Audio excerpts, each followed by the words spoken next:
We're looking at TikTok. We may be banning TikTok. মার্কিন যুক্তরাষ্ট্রের TikTok ব্যবহারকারীরা এখন রেড নোট নামে অন্য একটি চীনা অ্যাপের দিকে ঝুঁকছেন। নিজেদের টিকটক রিফিউজি বলে পরিচয় দেওয়া ওই ইউজাররা ব্যাপক পরিমাণে রেড নোট ডাউনলোড করছেন।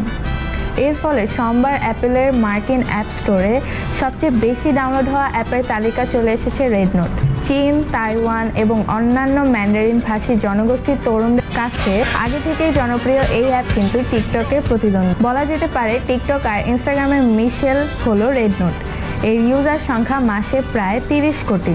এই অ্যাপের মাধ্যমে এর ব্যবহারকারীরা মূলত শহর কেন্দ্রিক তরুণীরা বিভিন্ন বিষয়ে পরামর্শ আদান প্রদান করে থাকেন, তা সে প্রেম সম্পর্কিত বিষয় হোক বা ফ্যাশন। এদিকে যুক্তরাষ্ট্রের সুপ্রিম কোর্টে টিকটকের উপর একটি মামলা চলছে। মার্কিন যুক্তরাষ্ট্রের নিম্নকক্ষ পরিষদ হাউস অব রিপ্রেজেন্টেটিভ এই টিকটকের বিরুদ্ধে বিল পাস করা হয়েছে। সেখানে বলা হয়েছে হয় টিকটককে যুক্তরাষ্ট্রের সঞ্চালনার জন্য ওই প্ল্যাটফর্ম বিক্রি করতে হবে বা মার্কিন দেশে ওই অ্যাপের উপর নিষেধাজ্ঞা জারি করা হবে। এর জন্য টিকটককে 19 জানুয়ারি পর্যন্ত সময়সীমাও বেঁধে দেওয়া হয়েছে। এই বিলকে চ্যালেঞ্জ জানিয়ে আদালতের দ্বারস্থ হয়েছে টিকটক। শীঘ্রই এই মামলার রায় জানাবেন সে দেশের সুপ্রিম কোর্টের বিচারপতিরা।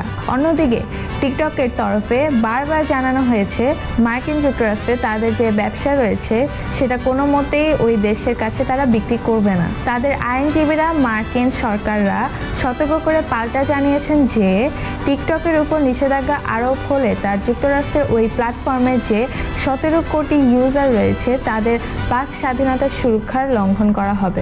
ফারদিনা ইউসা, বঙ্গ নিউজ ডেস্ক।